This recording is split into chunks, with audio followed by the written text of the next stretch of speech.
Bonjour bien-aimés, alors demeurez bénis au nom de Yahushua. Alors j'aimerais partager la parole dans le livre de Luc chapitre 19, voilà, qui concerne la parabole des 10 000. Donc voilà, à partir du verset 11. Et comme ils entendaient ces choses, Yahushua poursuivit son discours et proposa une parabole, parce qu'il était près de Jérusalem et qu'il pensait que le royaume d'Élohim allait immédiatement paraître. Il dit donc, un homme noble s'en alla dans un pays éloigné pour prendre possession d'un royaume et revenir ensuite. Il appela 10 de ses serviteurs. Il leur donna 10 000 et leur dit, faites-les valoir jusqu'à ce que je revienne. Or, ses concitoyens le haïssaient. C'est pourquoi ils envoyèrent après lui une ambassade pour dire, nous ne voulons pas que cet homme règne sur nous. Il arriva donc, après qu'il fut de retour, et après avoir pris possession du royaume, qu'il fit appeler auprès de lui les serviteurs auxquels il avait confié son argent, afin de connaître comment chacun l'avait fait valoir. Alors, le premier vint et dit, Seigneur, ta mine a produit 10 autres mines. Il lui dit, c'est bien, bon serviteur, parce que tu as été fidèle en peu de choses, reçois le gouvernement de 10 villes.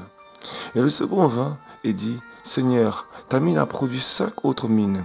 Et il dit aussi à celui-ci, toi aussi, sois établi sur 5 villes. Un autre vint et dit, Seigneur, voici ta mine que j'ai gardée enveloppée dans un linge, car j'avais peur de toi, parce que tu es un homme sévère. Tu prends ce que tu n'as pas mis et tu moissonnes ce que tu n'as pas semé. Et il lui dit, méchant serviteur, je te jugerai par ta propre parole. Tu savais que je suis un homme sévère, prenant ce que je n'ai pas mis et moissonnant ce que je n'ai pas semé. Pourquoi donc n'as-tu pas mis mon argent dans une banque, afin qu'à mon retour je le retire avec un intérêt? Alors il dit à ceux qui étaient présents, ôtez-lui la mine et donnez-la à celui qui a les 10. Et ils lui dirent, Seigneur, il a 10 mines. Ainsi je vous le dis, on ôtera à celui qui a, mais à celui qui n'a pas, on ôtera ce qu'il a. Au reste, amenez ici mes ennemis qui n'ont pas voulu que je règne sur eux et tuez-les devant moi. Tuez-les devant moi, pardon. Voilà. Alors dans ce contexte, ce passage, on peut voir, j'aimerais commencer par le passage où il précise qu'il pensait que le royaume d'Élohim allait immédiatement paraître. Voilà. Donc, il précise aussi parce que beaucoup de gens vont croire, et surtout que quand Yahushua était là, le royaume d'Élohim était tellement palpable que, voilà, beaucoup vont être à l'écoute et tout. C'est pour ça qu'après, il donne cette parabole, quoi. Et voilà, il parle donc d'un homme dans ce passage, donc qui est là donc dans un pays éloigné, il va prendre possession d'un autre royaume, donc c'est-à-dire qu'il parle d'une guerre. Voilà, il parle vraiment d'une guerre, c'est un empire, c'est un règne déjà. Voilà, et c'est pour revenir ensuite. Il appela donc ses 10 serviteurs, 10 de ses serviteurs, voilà, il leur donna donc 10 mines. Et ce qui est important, c'est qu'il leur dit, faites-les valoir jusqu'à ce que je revienne. Ça c'est important. Ça c'est important. Voilà. Et ça me fait aussi penser d'ailleurs au passage dans dans le livre de Nombres, je crois que c'est au chapitre 14, lorsqu'il envoie les 12 serviteurs en tant qu'espions, voilà, pour aller espionner le pays de la terre de Canaan. Voilà. Et donc 10 parmi eux ont vu les habitants de la terre de Canaan, les fils d'Anak. Ils se voyaient comme des sauterelles à leurs yeux, quoi. Voilà, mais Caleb et Joshua, Josué, voilà, ils disent non, si le Seigneur l'a promis, alors elle nous appartiendra, et c'est bon. Voilà. Donc, faites-les valoir jusqu'à ce que je revienne. Ça, c'est important, faites-les valoir jusqu'à ce que je revienne. C'est vraiment important, ce passage-là. Voilà. Parce que c'est comme lorsque tu reçois quelque chose. Lorsqu'on reçoit quelque chose qu'on a en nous, eh ben, il faut les faire valoir. C'est-à-dire que ça a une valeur. Ça a une certaine valeur. Et donc, ça veut dire que ce n'est pas n'importe quoi ce qu'on a reçu. Or, ses concitoyens, verset 14, ses concitoyens le haïssaient. Il parlait bien donc il parlait pas des serviteurs, là, il parlait bien de cet homme noble. Ses concitoyens le haïssaient. Voilà, ses concitoyens le haïssaient. Donc, si les concitoyens donc de cet homme noble donc le haïssent, par combien plus forte raison ils vont avoir un même regard de haine envers ses serviteurs. Ça va de soi. Donc, à plus forte raison, nous qui sommes enfants d'Elohim, Yahushua, par combien plus forte raison, on sera haïs. Parce que, voilà, on est sur une même terre entre des enfants qui sont parfois des agents de l'ennemi, voilà, mandatés par l'ennemi, voilà, pour nous éprouver, ou alors même par rapport à des gens qui sont malheureusement ignorants, mais on sera en combat, il y aura un combat spirituel. Pourquoi? Parce qu'à cause de l'esprit, de la lumière qui est en nous, et de la valeur que le Seigneur a mis en nous, que nous-mêmes on ne sait même pas, on est ignorant, ils vont nous haïr, mais nous on ne comprendra pas, et c'est pour ça qu'il faut être dans le combat spirituel, il faut vraiment être des guerriers, des combattants dans l'esprit. Il faut vraiment combattre les pensées et aller plus loin que la pensée de ce monde, et se dire, ce n'est pas pour moi, que ce n'est pas moi qui appartient à cette valeur, mais c'est à mon maître qui appartient à cette valeur. Voilà, c'est très important. Désolé, il y a du boucan derrière, parce que j'habite dans un quartier qui est assez mouvementé. C'est gentil comme mot. Or, ces concitoyens le haïssaient, c'est pourquoi ils envoyèrent après lui une ambassade pour dire, nous ne voulons pas que cet homme règne sur nous. Il arriva donc, après qu'il fut de retour, et après avoir pris possession du royaume, euh, euh, hein, qu'il fit appeler auprès de lui des serviteurs auxquels il avait confié son argent, afin de connaître comment chacun l'avait fait valoir. Voilà. Donc il arriva, il revint donc. Et en fait, donc, beaucoup, en fait, comme je disais tout à l'heure, avant de revenir à ce que je viens de redire il y a un instant, beaucoup, en fait, comment dire ça, ils vont être en confrontation, du coup, avec... Il ne faut pas oublier vraiment qu'on est en guerre avec les agents des princes de ce monde qui sont soit ignorants, soit qui sont réellement conscients.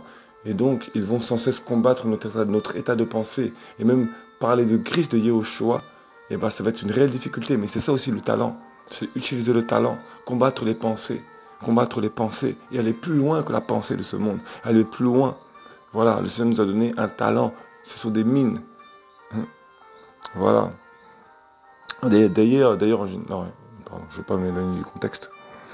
Il arriva donc qu'il fut de retour et après avoir pris possession du royaume, qu'il fit appeler auprès de lui des serviteurs auxquels il avait confié son argent afin de connaître comment chacun l'avait fait valoir. Voilà. Et ce qui est d'ailleurs assez fort dedans, c'est que euh, euh, voilà, c'est que lui déjà, il allait à la conquête d'un autre royaume. Ses concitoyens le haïssaient. Et d'ailleurs, on ne précise pas que dans ce passage-là, que ses concitoyens, eux aussi, d'ailleurs, allaient combattre d'autres royaumes. C'est parce qu'ils n'avaient pas le pouvoir. Ils n'ont pas le pouvoir. Donc forcément, si toi, tu as reçu un pouvoir, un mandat concernant la puissance de celui qui règne en toi, bah, il est logique que les gens seront jaloux. Voilà, on ne parle pas bien évidemment de... Le message, bien évidemment, ce n'est pas de combattre ceux qui sont jaloux, mais de combattre leurs pensées. Voilà. Par la prière et par l'amour, bien évidemment. Par la compassion, en les comprenant. Parce que, comme j'ai dit, il y a souvent l'ignorance. Voilà. L'ignorance, parfois, il y en a, ils ne sont pas ignorants, mais il faut les combattre. Parce qu'ils peuvent donner leur vie à Christ. Et, par compassion et miséricorde, par leur conversion, eh ben, ils peuvent toucher d'autres âmes. Gloire à Yoshua, toute la gloire lui revient. Voilà. Donc, il arriva donc, après ce retour qu'il fut... Ah, pardon, il arriva donc, après qu'il fut de retour, et après avoir pris possession du royaume, qu'il fit appeler auprès de lui les serviteurs auxquels il avait confié son argent. Donc on parle bien d'argent. Afin de connaître comment chacun l'avait fait valoir. Et donc on parle donc de vraiment une valeur. Voilà, c'est vraiment une valeur. Donc quand tu vas chez un bijoutier pour faire valoir une montre, ben, il faut bien qu'il regarde sa valeur. Donc pour qu'on puisse faire valoir ce que tu as reçu, eh ben, il faut bien que tu utilises, il faut bien que tu exposes ce que tu as reçu, il faut que tu l'exposes, que ce soit pour de crier dans les nations, de crier le retour du Christ, que ce soit d'imposer les mains pour la guérison, que ce soit, etc. N'importe quelle manière, n'importe quelle valeur que tu as reçue, donner des paroles de connaissance, donner des paroles prophétiques, etc. Peu importe le talent, voilà, eh bien, il faut les faire valoir. Le talent que tu as reçu, ça peut être la miséricorde, la charité, fais-les valoir. Voilà, c'est important. Parce que quand tu vas faire valoir un objet précieux chez le bijoutier ou un autre, ou chez l'antiquaire, ben, il faut bien qu'il regarde ce que ça vaut. Et ben, c'est pareil dans le monde, il faut que tu le fasses valoir. Et pour que tu le fasses valoir dans le monde, bien aimé, et ben, il faut bien que tu l'exposes, il faut qu'il soit exposé, mis à nu. Voilà.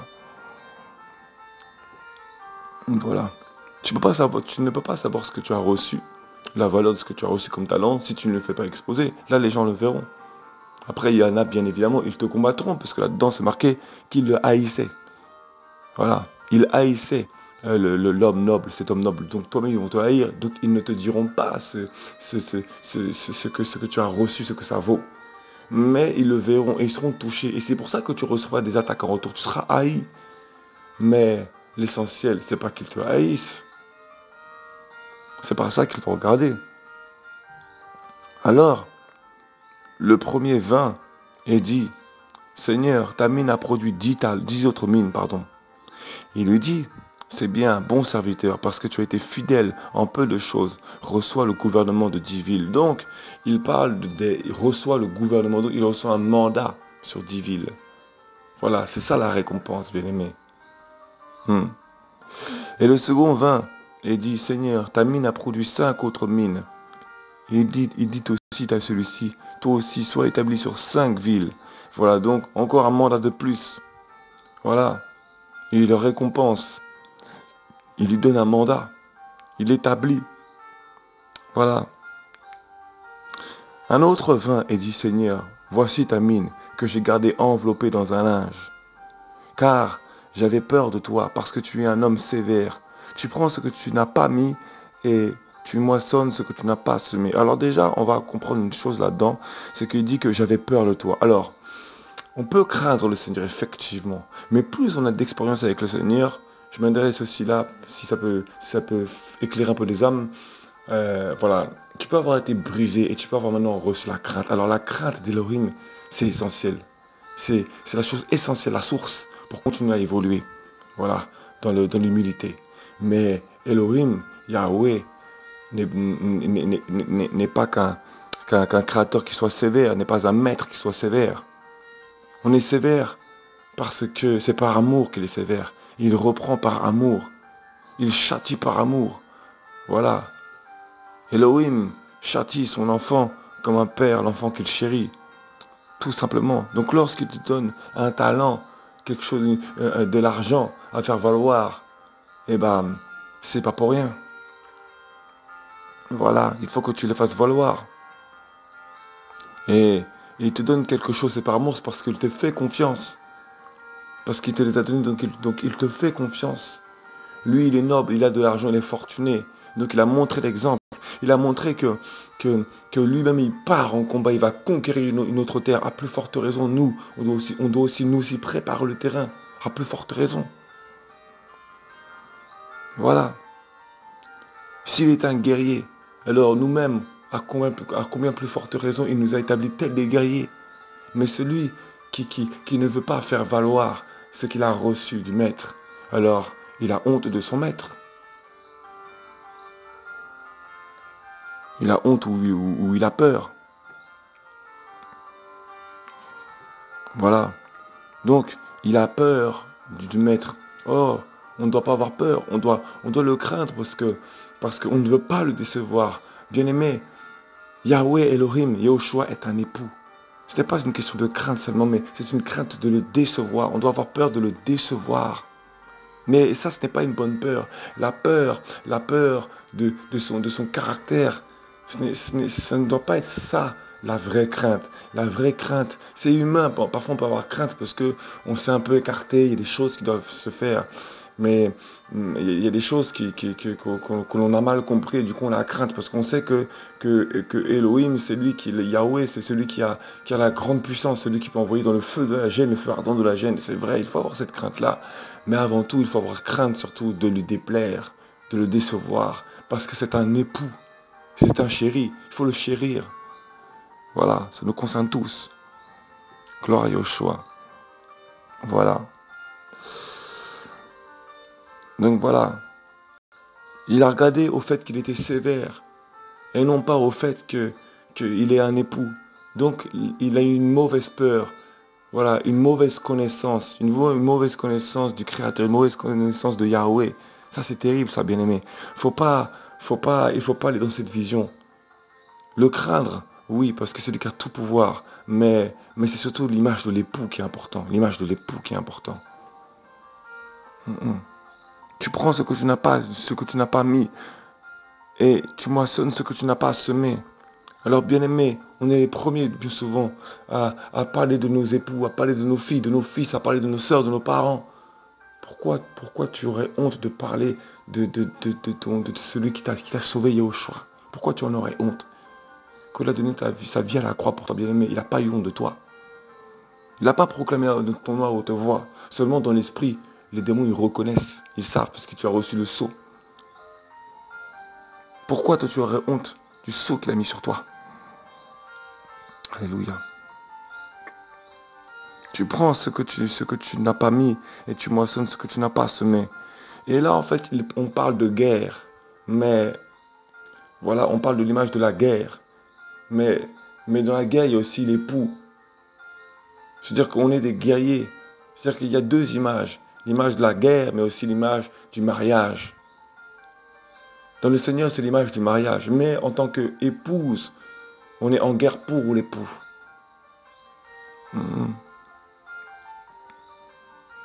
Voilà. Il n'a pas eu foi parce qu'il a regardé le Père sous une image au travers de laquelle il ne devait pas la regarder. Voilà. Et il lui dit, méchant serviteur, je te jugerai par ta propre parole. Tu savais que je suis un homme sévère, prenant ce que je n'ai pas mis, et moissonnant ce que je n'ai pas semé. Pourquoi donc n'as-tu pas mis mon argent dans une banque, afin qu'à mon retour je le retire avec un intérêt? Voilà. Alors il dit à ceux qui étaient présents, ôtez-lui la mine, et donnez-le à celui qui a les 10. Et ils lui dirent, Seigneur, il a 10 mines. Ainsi, je vous le dis, on donnera à celui qui a, mais à celui qui n'a pas, on ôtera ce qu'il a. Voilà. Alors, dans ce passage, le verset 20, je voulais partager surtout.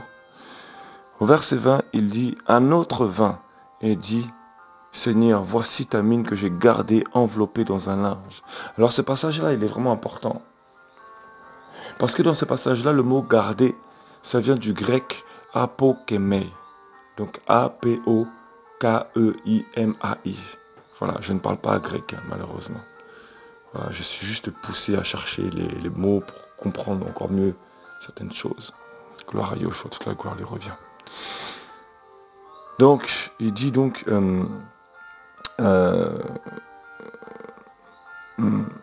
qu'il a mis, pardon, ta mine que j'ai gardée enveloppée dans un linge. Donc voilà. Donc le mot apokame donc vient du mot donc être posé sur le côté, réservé, l'attendre. Donc en fait, il a mis de côté, il a clairement mis de côté l'argent, la mine qu'il avait reçue.